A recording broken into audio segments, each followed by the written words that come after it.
My name is Swarm 9999, and I'm the public attorney for my client, Mr. Typhlosion. Mr. Typhlosion is an excellent Pokemon who has aided many trainers on their journeys, including myself while I was young. He fought diligently, honorably, and bravely, leading us to the top of Mount Silver where we fought Red. Of course, I did not forget my client and his honorable deeds, his nature, his personality, his heart. I never forgot it.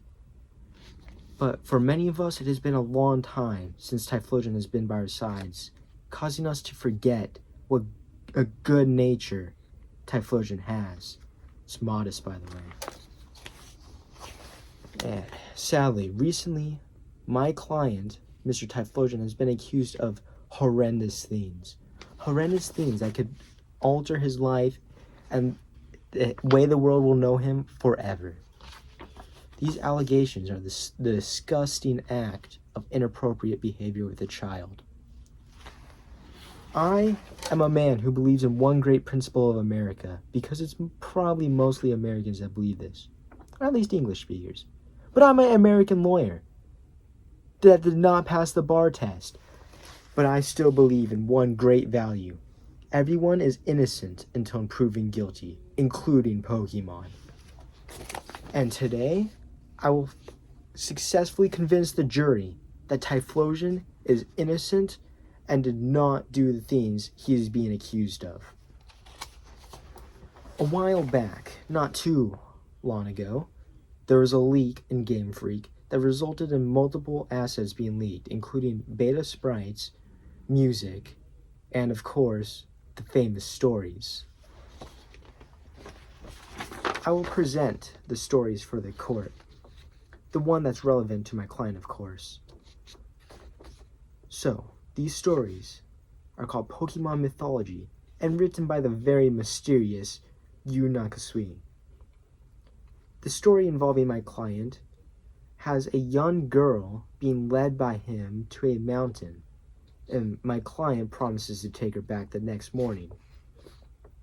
Later, in the next morning, the girl wishes to return to her family, but my client supposedly smacks her on the head, causing her to forget her family, meaning she no longer wishes to go home. Days go by as this young girl, with no name, lives out her days with Typhlosion, and sooner or later, the girl's father shows up. Typhlosion says he's going to kill her father, but restrains from doing so after the girl protests against him doing that. The girl's father does, however, kill Typhlosion. The girl is heartbroken because Typhlosion was supposedly married, yes, as in husband and wife, to this young girl. Later on, you find out that they had a child together. And the villagers make fun of this girl and her child, causing them to run away. What a disgusting story. A disgusting accusation. First of all, Typhlosion would never do such a thing. And if you do not believe me, there is proof within this story. Proof that destroys the story's credibility completely. It is claimed that this young girl with no name, a completely unknown girl, has a child with Typhlosion. Now, if you ever played Pokemon, you know how that works. You can only breed with a Ditto and everything else, or a Pokemon within the same egg group. And the mother is the child, brings the child. So if, let's say, the mother's a Pikachu and the father is a Whale Lord, you will get a Pikachu baby. But the girl is a human, and they make a half-human, half-Typhlosion child, or I guess in this case it'd be a Cyndaquil. But let's go back to our Pikachu and Wailord example. When they breed, do you get a half Pichu, half Wailmer baby? No, you don't. It's not possible. Additionally, Humans are in the human egg group, and Typhlosions are in the the field egg group. You follow here? It's not possible. They cannot physically make a baby. It would be like a human trying to make a child with a horse. You can't do it. It destroys the credibility of Mr. or Mrs. Nakasui's story completely. Nobody, and I promise you, nobody, you cannot find a single soul on this planet who can claim to have witnessed my client doing these things. You will not meet a single person who is a villager in this story. You will never meet this girl who has no name, of course. It's anonymous. And you will never meet her father, because they simply do not exist. This is a fabrication of a story. A joke. A complete joke used to destroy the great name of my client, Mr. Typhlosion. Let's move on to our next point. The defense would like to propose a theory that this leak is not an official Game Freak source at all. Now, think about it for a second. You are a young clout chaser. You have dreams of fame, of attention, all of that. And you see these leaks going on. Every day it's something new. Wake up, sprites. Wake up, Cyrus is autistic. Wake up, new music. And you think to yourself, what if I discovered a leak, right?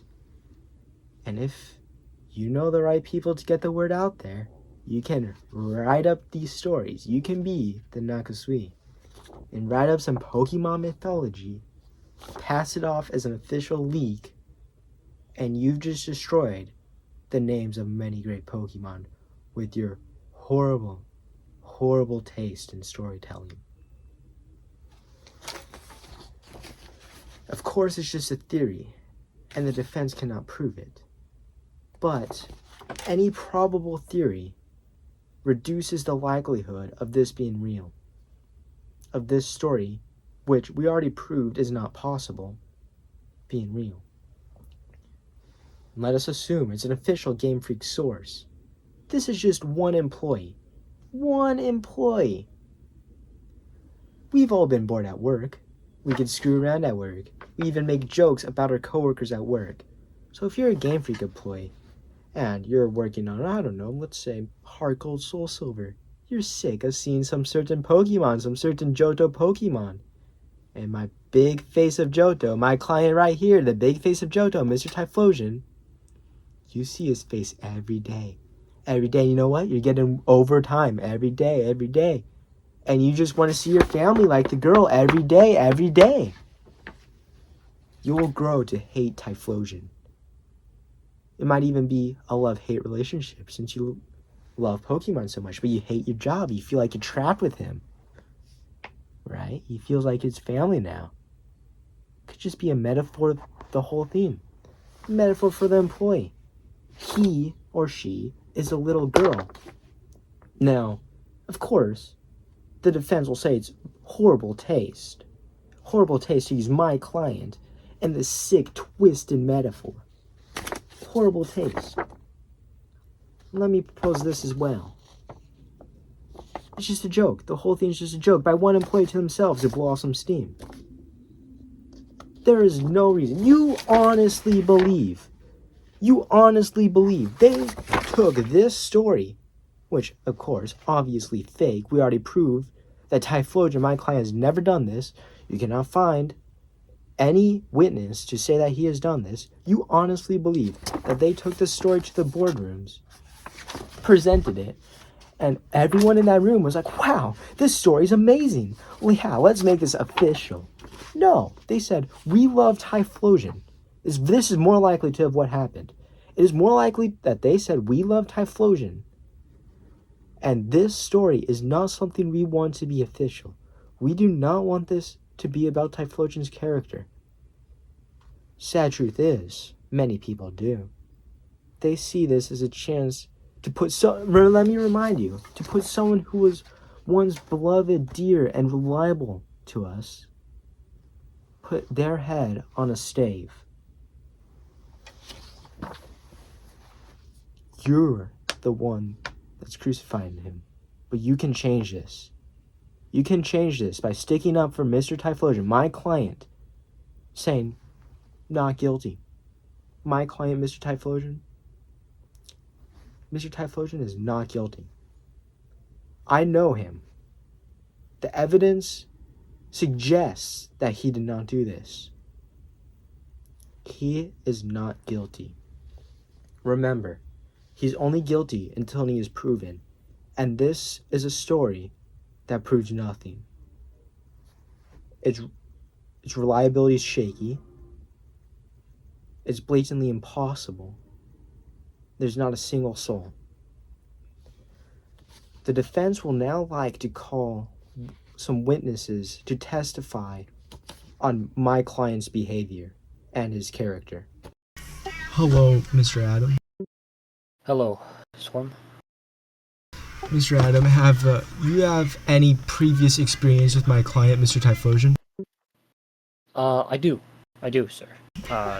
Mr. Typhlosion, is a humble man, actually.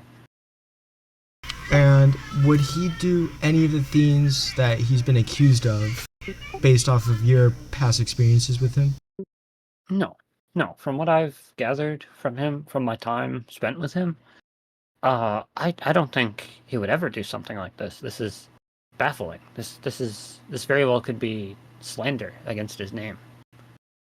And would you say that my client, Mr. Typhlosion, would you say he is incourteous to children and, treats them with poor thoughts in mind? Oh, no. He treats children only with, like, utmost care and, like, responsibility. I mean, he has a bit of a short temper at times, but, like, that just kind of comes with how he is. But that doesn't mean that he's, a bad guy. I mean, he's a very good person, I believe. He's not gonna, like, he's just misunderstood. That's what I'm trying to say. And a few more questions for you. Have you ever seen my client, Mr. Typhlosion? Have you ever seen him with any little girls doing horrible things? No, not at all, in fact. I've never seen Mr. Typhlosion or any family members of Mr. Typhlosion doing anything like that.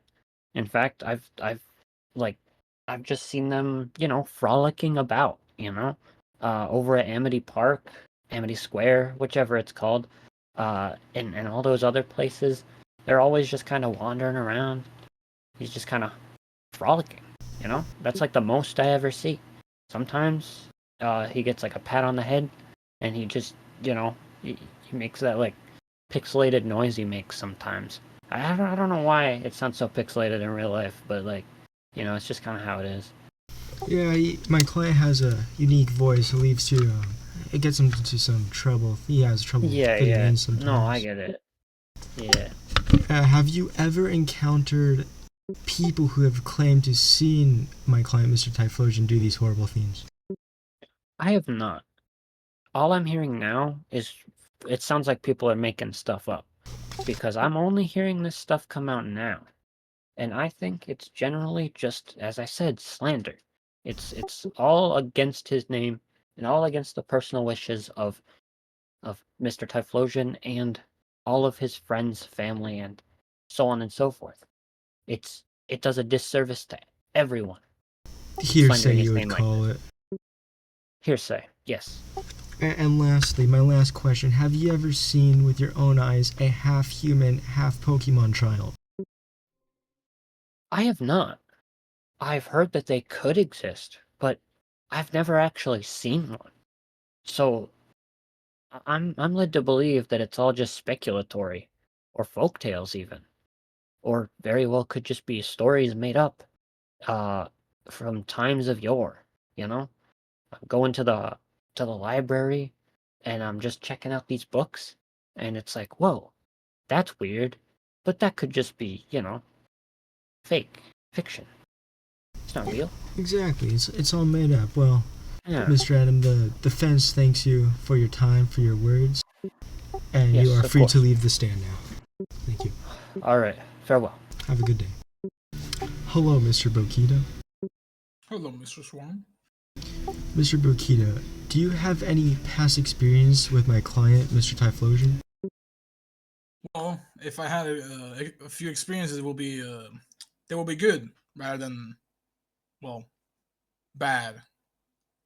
Good.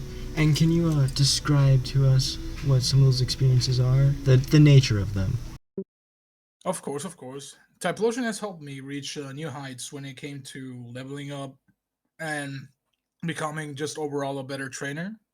Um, he has teach me the importance of a fire team in all sorts of ways.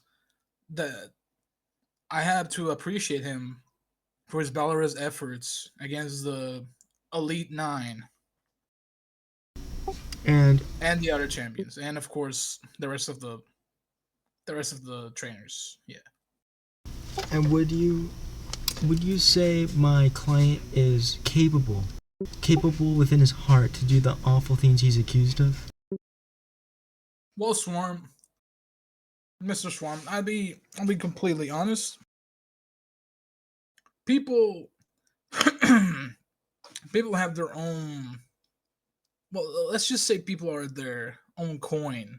If you know what I'm saying, there's always two sides. But I'm not saying Typhlosion will have done that. No, of course not.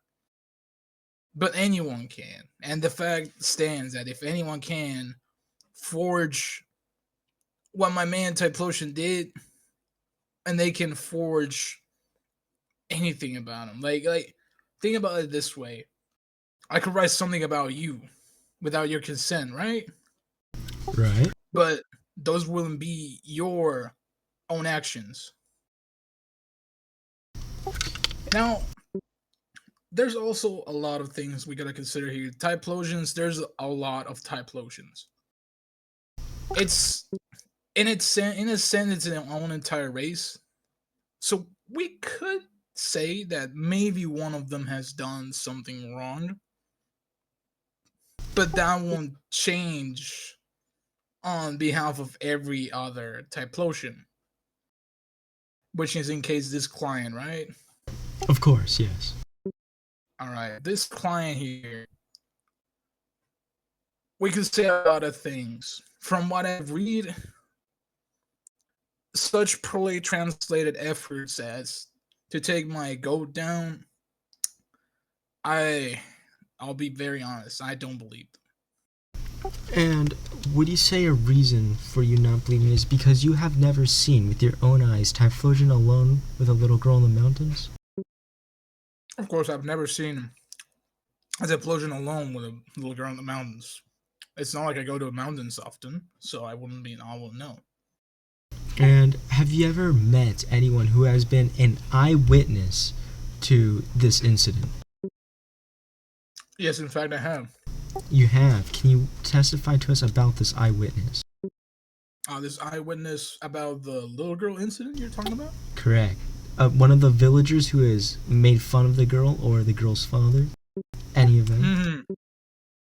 I have, in fact, known about this. I myself have not been to the mountains, as I've said before, but I've known of friends who have visited there, and I have knowledge about the matter in hand. And can you share to us with that knowledge? Yes, indeed. Mr. War Crimson Updog Mm-hmm. has been an eyewitness. As I recall him, he was in the mountains that day. At least for a little drive through per se. Maybe not a drive through. I don't think he has a car, but all I know is that he was there somehow. And do you know if he saw Typhlosion with the little girl that day? That I am not. You I'm can't not say for very- certain, right? I can't say for certain. I just know he Just was his there. word? So, in my honest opinion, he's the closest we have to an eyewitness. closest there is. Thank you. And for my next question, Mhm. have you ever heard or seen, let me rephrase, have you ever seen with your own two eyes a half human, half Pokemon child? Now, That is all. pretend I'm looking at both sides. Let this be between us, but I might have. You might have. And can you tell us about this half human, half child? What was the I Pokemon? remember- Half Pokemon. What Pokemon was it? I remember a woman holding what seemed to be a Slackoth. Slacka. However, this Slackoth was a little bit weirder than usual. Well, it didn't look like a Slackoth completely.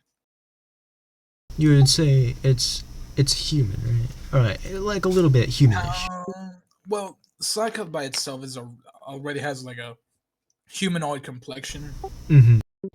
but this one was the size of a human baby per se. Like it didn't have those long arms and thin arms. It had like the complexion of a baby. A baby. Could it be?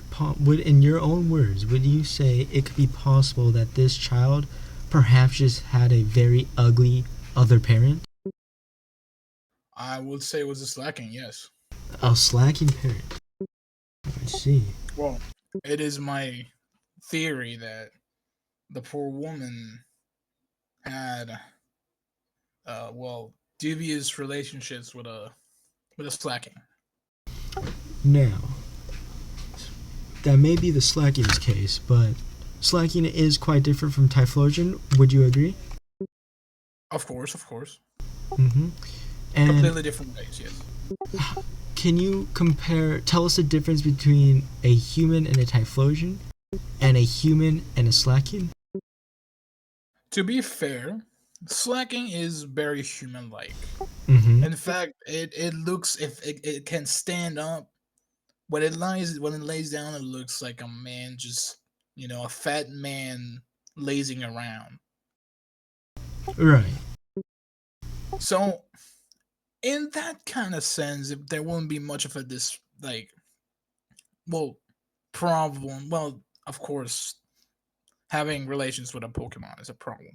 But what I'm trying to say is that it's not as messed up as having one with a Typhlosion.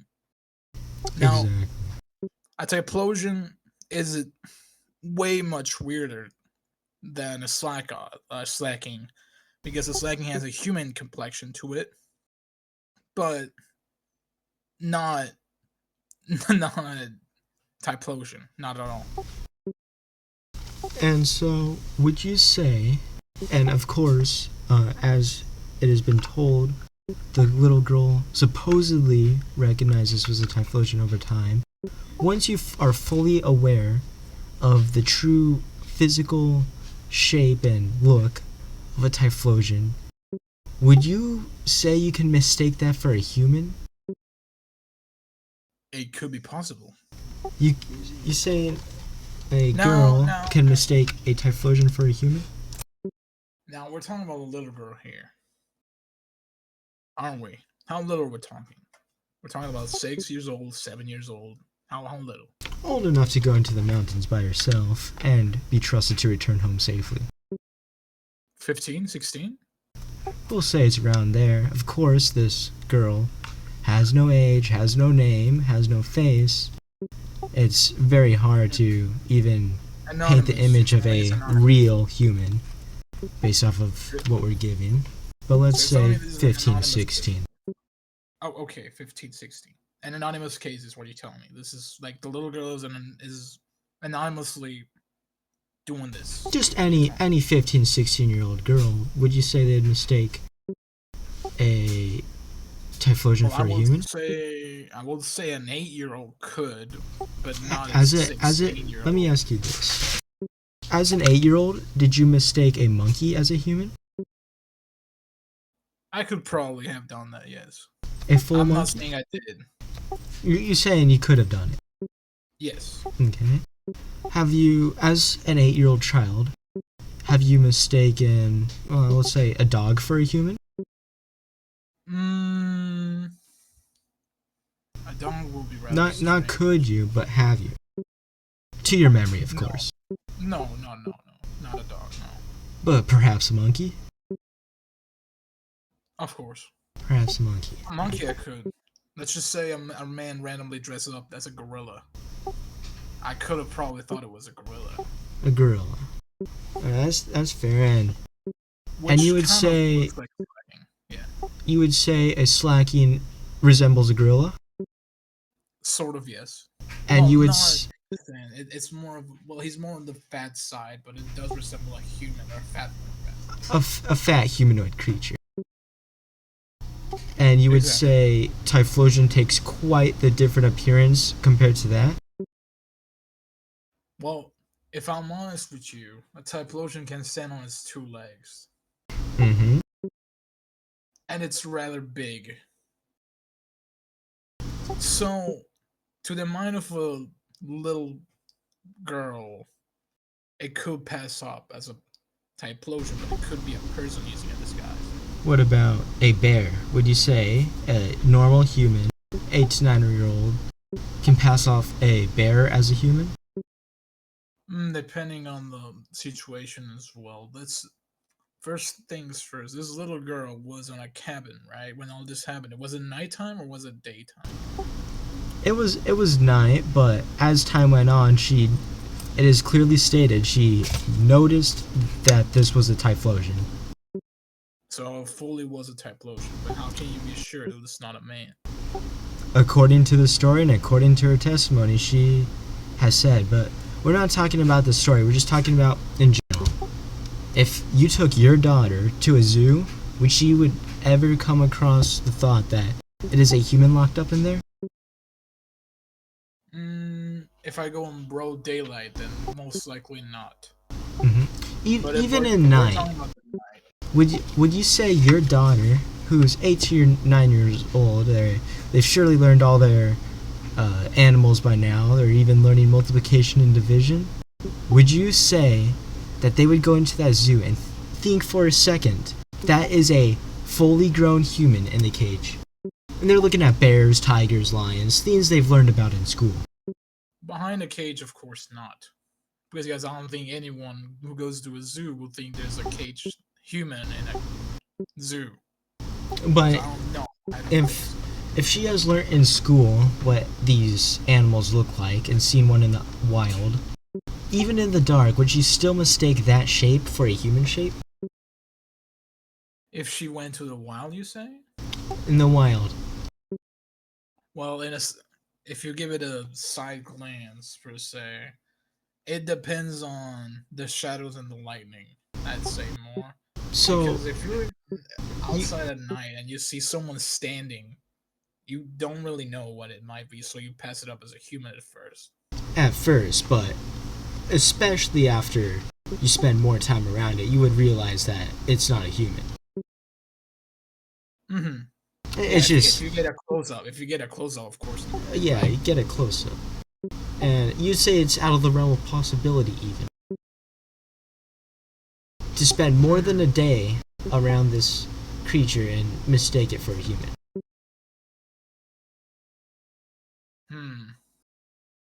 Well, if I'm honest,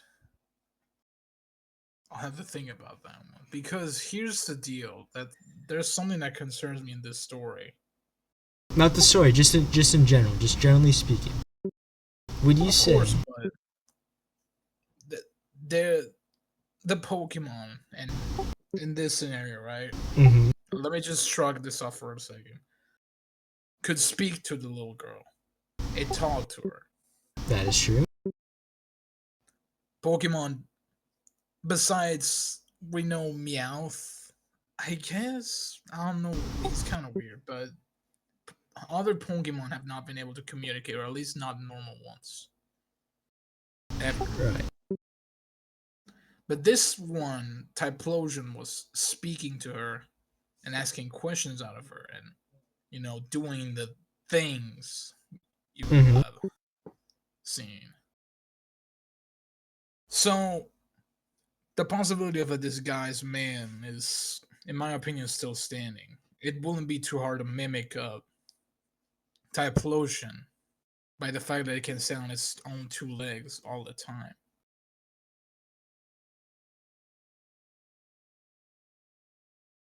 I see, I see. Well, I believe the defense has no further questions. So we thank you for your answers and your cooperation on the stand, Mr. Bokita. And we'll excuse you from the stands. Thank you very much. Have a great night. You as well. Hello, Mr. Updog. Hello. We'll keep you on the stand pretty briefly here.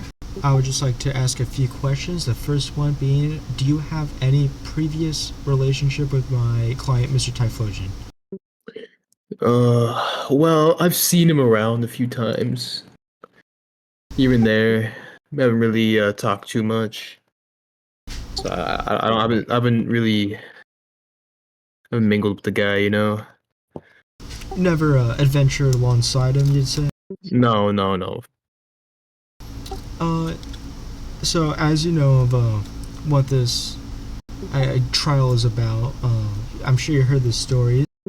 Were you in the mountains that day? And did you see my client? So people could tell you this. I'm an avid hiker. Mm-hmm. I love to hike. And I was in the mountains at the time. And I must say I may have seen him, but whether he did anything bad, that was beyond my vision. So I couldn't give you a definitive answer, but I'm just a hiker. You may have seen him. What led you to be confused about it? Well, it could have been a rock.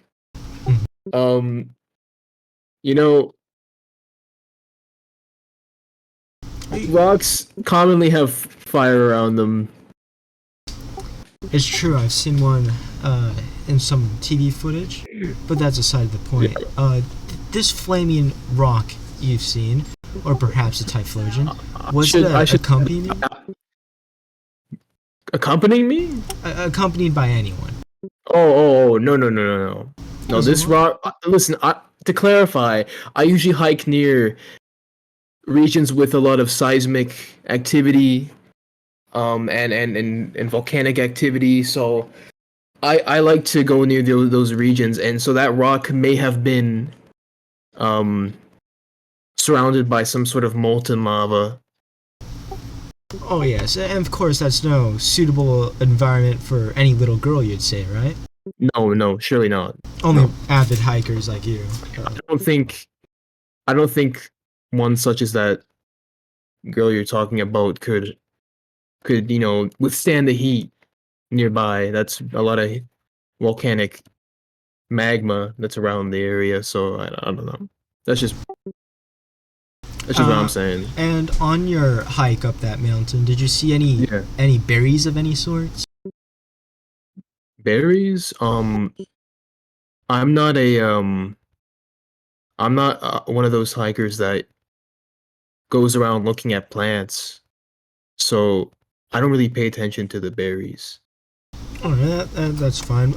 Judging off the environment, would you say it's a very, how do I say it, suitable environment for plants such as wild berries?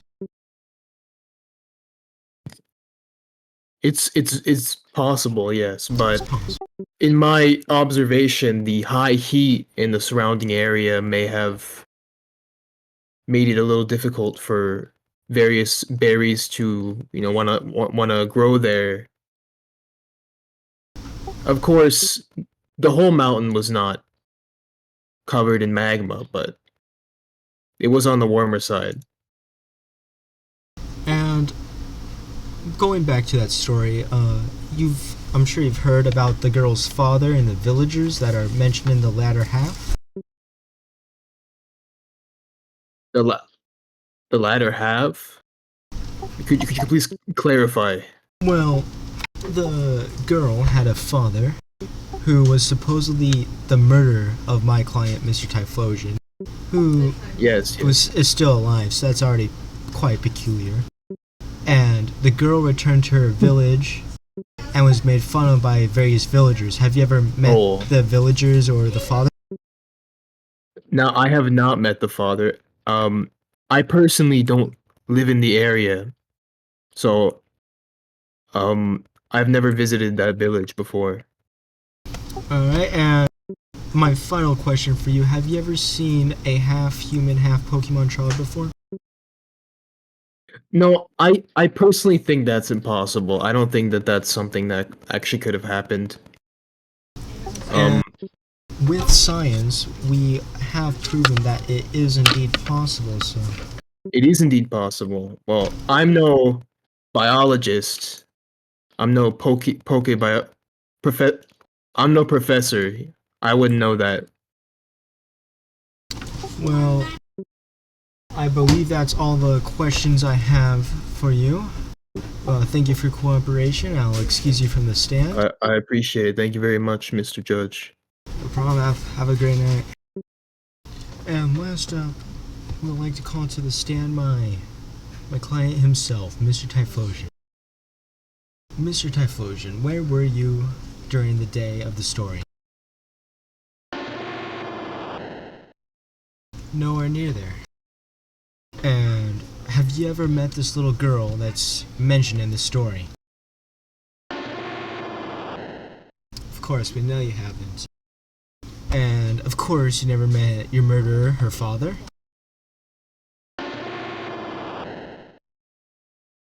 And lastly, you have no children, am I correct? You're still a nice single young bachelor. I believe that should rest the defense. You're free to come back to the defense's bench, Mr. Typhlosion. So, people of the court, my fine jury, I'm sure after what you've seen today, the case I have presented, you'll make the right decision and vote not guilty for my client.